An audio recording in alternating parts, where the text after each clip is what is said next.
اعوذ باللہ من الشیطان الرجیم بسم اللہ الرحمن الرحیم ونحمدہ ونصلی علی رسولہ الکریم اما بعد۔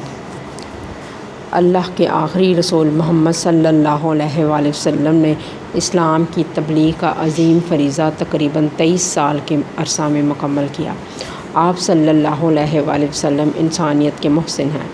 آپ صلی اللہ علیہ وآلہ وسلم کی ذات اقدس کمالات کا مجموعہ ہے۔ آپ صلی اللہ علیہ وآلہ وسلم کی صورت اور سیرت جیسا کوئی نسل انسانیت میں پیدا ہوا تھا اور نہ ہوگا۔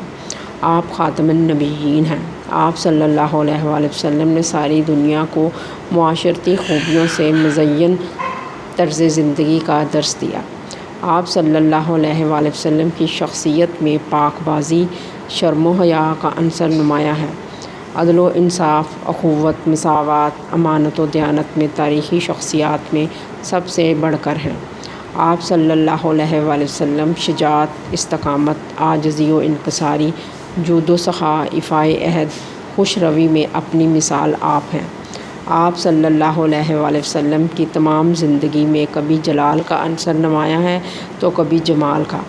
آپ صلی اللہ علیہ وآلہ وسلم کبھی مجسم تبسم نظر آتے ہیں تو کبھی مبلغ اور معلم، کبھی سیاست دان تو کبھی منتظم، کبھی جرنیل اور کبھی شاہ سوار، کبھی نوجوانوں کو جنگی تربیت دیتے تو کبھی بین الاقوامی سیاسی معاہدے پایہ تکمیل تک پہنچا رہے ہوتے۔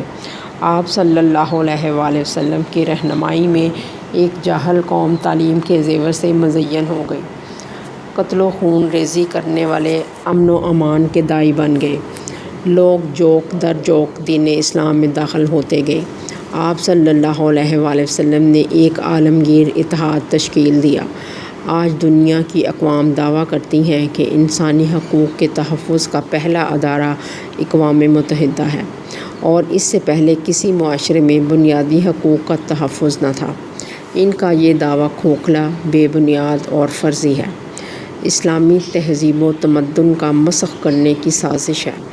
آج سے 1400 سال پہلے اسلام ہی ایک واحد مذہب تھا جس نے انسانیت کو عروج پر پہنچایا اور انسانی حقوق کا ایک بے مثال اور عمدہ چارٹر دنیا کے سامنے پیش کیا۔ رسول اللہ صلی اللہ علیہ وآلہ وسلم کی زندگی کا آخری حج، جسے حجۃ الوداع کہا جاتا ہے، اس میں آپ صلی اللہ علیہ وآلہ وسلم نے ایک عظیم خطبہ میں مسلمانوں کو الوداع کہا، تمام تعلیمات کا خلاصہ دہرایا۔ زرعی اقوال کے مجموعے کو خطبہ حجۃ الوداع کہا جاتا ہے۔ اس خطبے کا مقصد دین کی تکمیل کا اعلان کرنا، اسلام کے بنیادی اصول اور مسائل پر بات کرنا تھا۔ اس مقصد کی تکمیل کے لیے اعلان کر دیا گیا کہ حضور اکرم صلی اللہ علیہ وآلہ وسلم اس سال حج میں شرکت کریں گے۔ اس خبر کو سن کر مسلمانوں نے زور و شور سے حج میں شرکت کرنے کی تیاری شروع کر دی، اور 1,20,000 صحابہ کرام نے حج کا فریضہ ادا کیا۔ 9 ذی الحجہ کو ظہر کے بعد اونٹنی پر سوار ہو کر آپ صلی اللہ علیہ وآلہ وسلم نے میدان عرفات میں ضروری احکامات اور نصیحتوں پر مبنی ایک خطبہ ارشاد فرمایا۔ اس کے اہم نکات یہ ہیں: جاہلیت کا خاتمہ۔ سن لو، جاہلیت کے تمام دستور میرے پاؤں کے نیچے باطل قرار دیے جاتے ہیں۔ نسلی و نسبی امتیاز کا خاتمہ۔ اے لوگو، بے شک تمہارا رب ایک ہے اور بے شک تمہارا باپ ایک ہے۔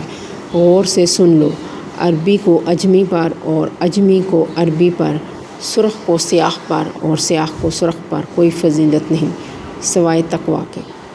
اخوت اسلامی۔ ہر مسلمان دوسرے مسلمان کا بھائی ہے اور تمام مسلمان آپس میں بھائی بھائی ہیں۔ غلاموں سے حسن سلوک۔ تمہارے غلام ہیں، جو خود کھاؤ ویسا ہی ان کو کھلاؤ، جو خود پہنو ویسا ہی ان کو پہناؤ۔ دور جاہلیت کے خون معاف۔ جاہلیت کے تمام خون معاف کر دیے گئے ہیں۔ سب سے پہلے میں اپنے خاندان کا خون یعنی ربیہ بن حارث کے بیٹے کا خون باطل قرار دیتا ہوں۔ سود کا خاتمہ۔ جاہلیت کا سود باطل قرار دے دیا گیا ہے۔ سب سے پہلے میں اپنے خاندان کا سود یعنی سیدنا عباس بن عبد المطلب کا سود باطل قرار دیتا ہوں۔ عورتوں کے حقوق۔ عورتوں کے معاملے میں اللہ سے ڈرو، تمہارا عورتوں پر اور عورتوں کا تم پر حق ہے۔ جان و مال کی حرمت۔ تمہارا خون اور تمہارے اموال قیامت تک اسی طرح حرام ہے جس طرح یہ دن، یہ مہینہ اور یہ شہر۔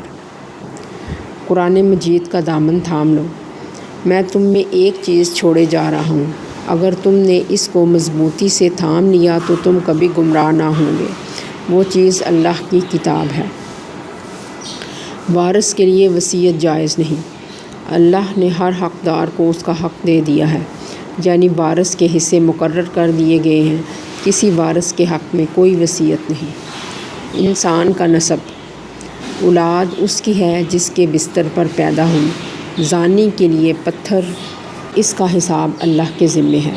جو شخص اپنے باپ کے سوا کسی اور سے اپنے نسب کا دعویٰ کرے یا غلام اپنے آقا کے سوا کسی اور سے اپنے آپ کو منسوب کرے، اس پر اللہ کی لعنت ہے۔ شوہر کی اجازت کے بغیر خرچ کرنے کی ممانعت۔ غور سے سنو، بیوی کو اپنے خاوند کی اجازت کے بغیر کچھ دینا جائز نہیں۔ قرض و عاریت کا حکم۔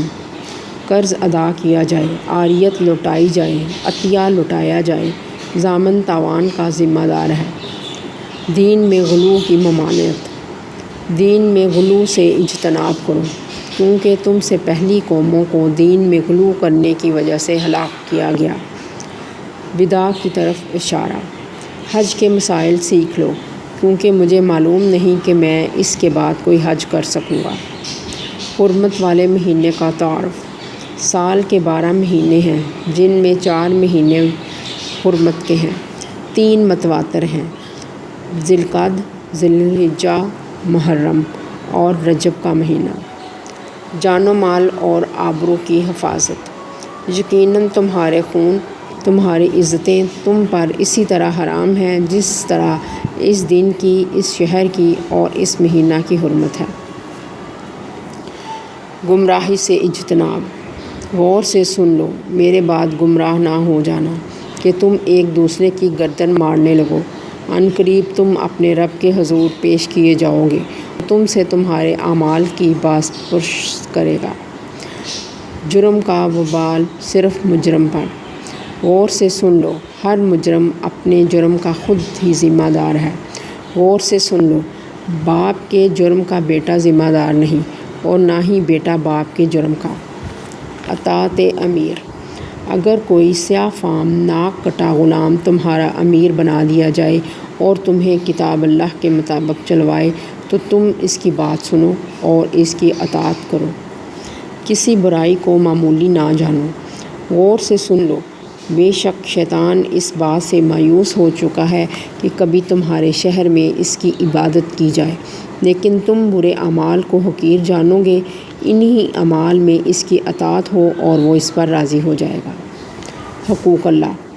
اپنے رب کی عبادت کرو، اپنی 5 نمازیں ادا کرو اور رمضان کے روزے رکھو، اور جو میں تمہیں حکم دوں اس کی اطاعت کرو تو تم اپنے رب کی جنت میں داخل ہو جاؤ گے۔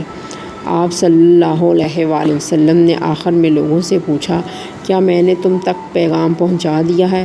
سب نے کہا ہاں۔ آپ صلی اللہ علیہ وآلہ وسلم نے فرمایا، اے اللہ گواہ رہنا۔ پھر فرمایا، جو موجود ہیں وہ میری بات ان تک پہنچا دیں جو موجود نہیں۔ یہ ہے وہ حقوق کا چارٹر جن کی بنیاد امن، ایمان، صداقت، عدالت اور تقوی پر رکھی گئی۔ اس کے بعد دین کے مکمل ہونے کا اعلان وحی کی صورت میں ہوا۔ الیوم اکملت لکم دینکم واتممت علیکم نعمتی ورضیت لکم الاسلام دینا۔ آج کے دن میں نے تمہارے لیے تمہارا دین مکمل کر دیا اور تم پر اپنی نعمت مکمل کر دی اور تمہارے لیے دین اسلام کو پسند کر لیا۔ سبحانک اللہم و بحمدک، اشہد ان لا الہ الا انت، استغفرک و اتوب الیک۔